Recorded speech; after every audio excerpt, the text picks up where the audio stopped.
नमस्कार, स्वागत है आपका द इंडिया टॉप में। इस वीडियो में हम चर्चा करेंगे बिहार में चल रहे शिक्षक नियोजन की। आपको बताएं कि कल ही राज्य निर्वाचन आयोग के द्वारा अधिसूचना जारी की गई बिहार में पंचायत चुनाव को लेकर।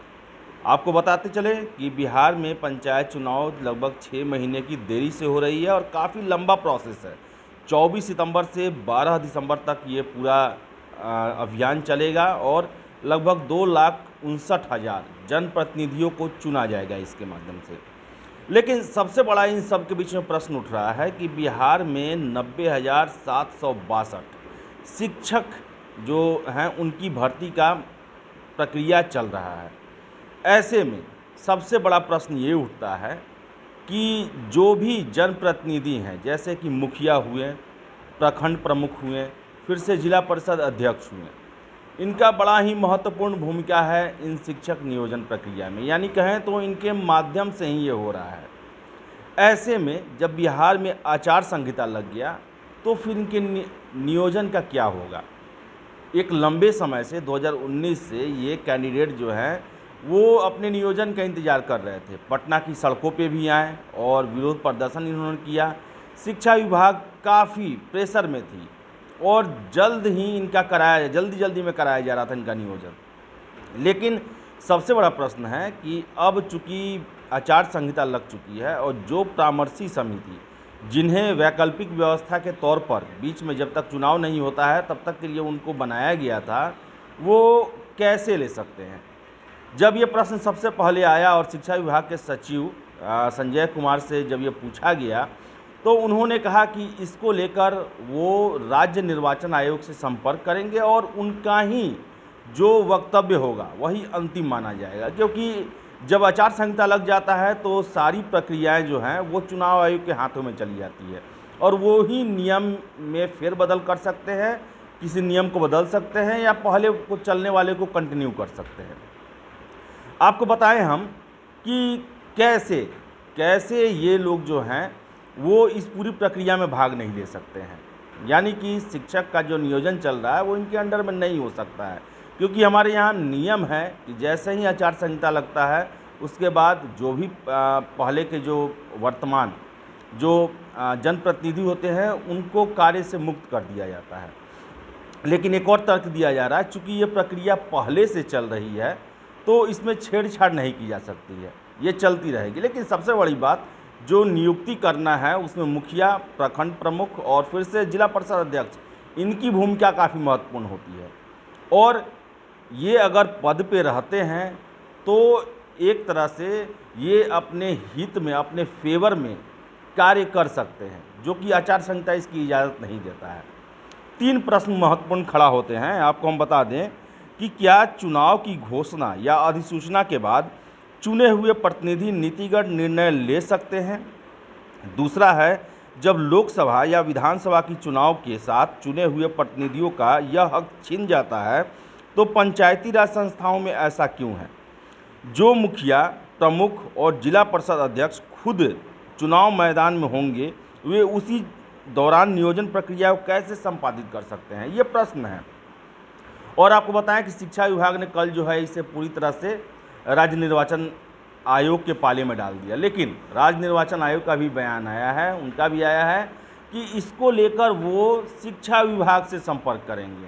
वो भी नहीं समझ पा रहे हैं, क्योंकि ऐसा ये टेक्निकल इशू आ गया है कि इसके लिए अब कोई नया नियम बनाना होगा या फिर पूरी प्रक्रिया को बंद करना पड़ेगा, क्योंकि जिनका चुनाव होने वाला है वो कैसे आखिर इस नियोजन प्रक्रिया में भाग ले सकते हैं। आपको हम बताते चलें कि राज्य निर्वाचन आयुक्त ने कहा है कि शिक्षक नियोजन में पंचायत प्रतिनिधियों की भूमिका पर शिक्षा विभाग से लेंगे जानकारी।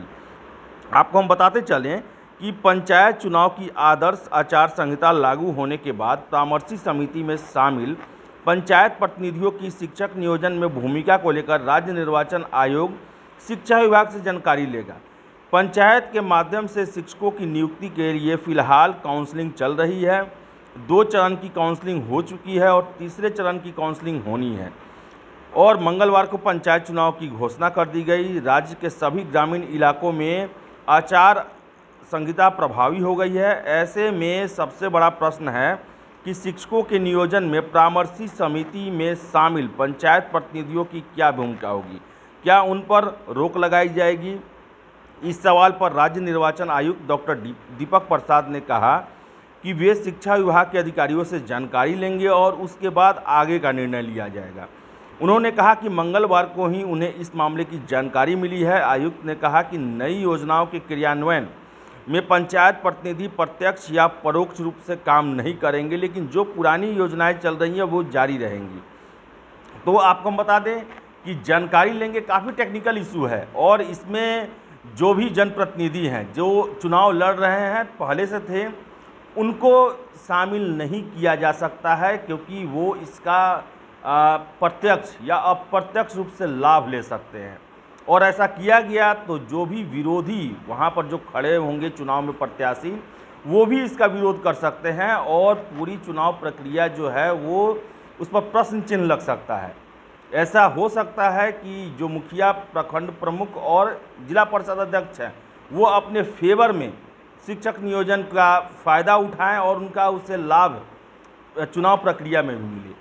तो बहुत ही एक टेक्निकल प्रश्न उठ चुका है राज्य निर्वाचन आयोग और शिक्षा विभाग के बीच में। लेकिन इन सब के बीच में वे छात्र जो कि 3 सालों से इस नियोजन प्रक्रिया का इंतजार कर रहे थे, इसमें लगे हुए थे, उनके सामने एक फिर से समस्या खड़ी हो गई है कि अगर इस तीसरे चरण का काउंसलिंग का कार्य रुकता है तो पूरा मामला 2-3 महीनों के लिए लटक जाएगा, 3-4 महीनों के लिए, और उसमें की परिस्थितियाँ क्या रहेंगी।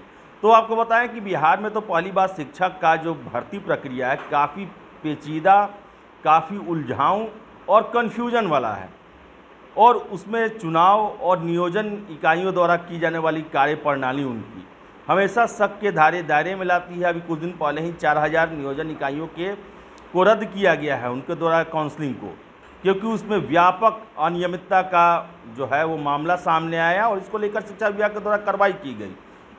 तो आपको बताएं कि बिहार में शिक्षक भर्ती प्रक्रिया जो है वो काफ़ी उलझाऊ है। नियोजन केंद्रों के माध्यम से होता है और वो वहाँ पे भ्रष्टाचार बहुत बड़े पैमाने पे होता है, जनप्रतिनिधि शामिल होते हैं, वहाँ भाई भतीजावाद होता है, पैसों का खेल चलता है, और ये आरोप जो हैं ये अभ्यर्थियों के द्वारा लगाया जाता है और कितने प्रमाण भी आए हैं जिसके कारण रद्द भी किया गया है। तो अब देखने वाली बात है कि राज्य निर्वाचन आयोग और शिक्षा विभाग क्या शिक्षक भर्ती प्रक्रिया पर रोक लगाती है या कोई वैकल्पिक व्यवस्था करती है जिसके माध्यम से किसी जनप्रतिनिधि को इसका प्रत्यक्ष और अप्रत्यक्ष रूप से लाभ भी न मिले और शिक्षकों की बहाली प्रक्रिया अनवरत रूप से चालू भी रहे। तो फिलहाल अब देखने वाली बात है कि क्या होता है। जैसे कोई अपडेट होगा हम जरूर बताएंगे। आप बने रहिए द इंडिया टॉप के साथ, क्योंकि छात्रों और युवाओं का भविष्य के लिए हमेशा हम लड़ते रहे हैं, आपके मुद्दे को उठाते रहे हैं। तो आप भी हमारा साथ दें, आप भी अपना प्यार बनाए रखें, सहयोग बनाए रखें और चैनल को सब्सक्राइब जरूर कर लें। बहुत बहुत धन्यवाद।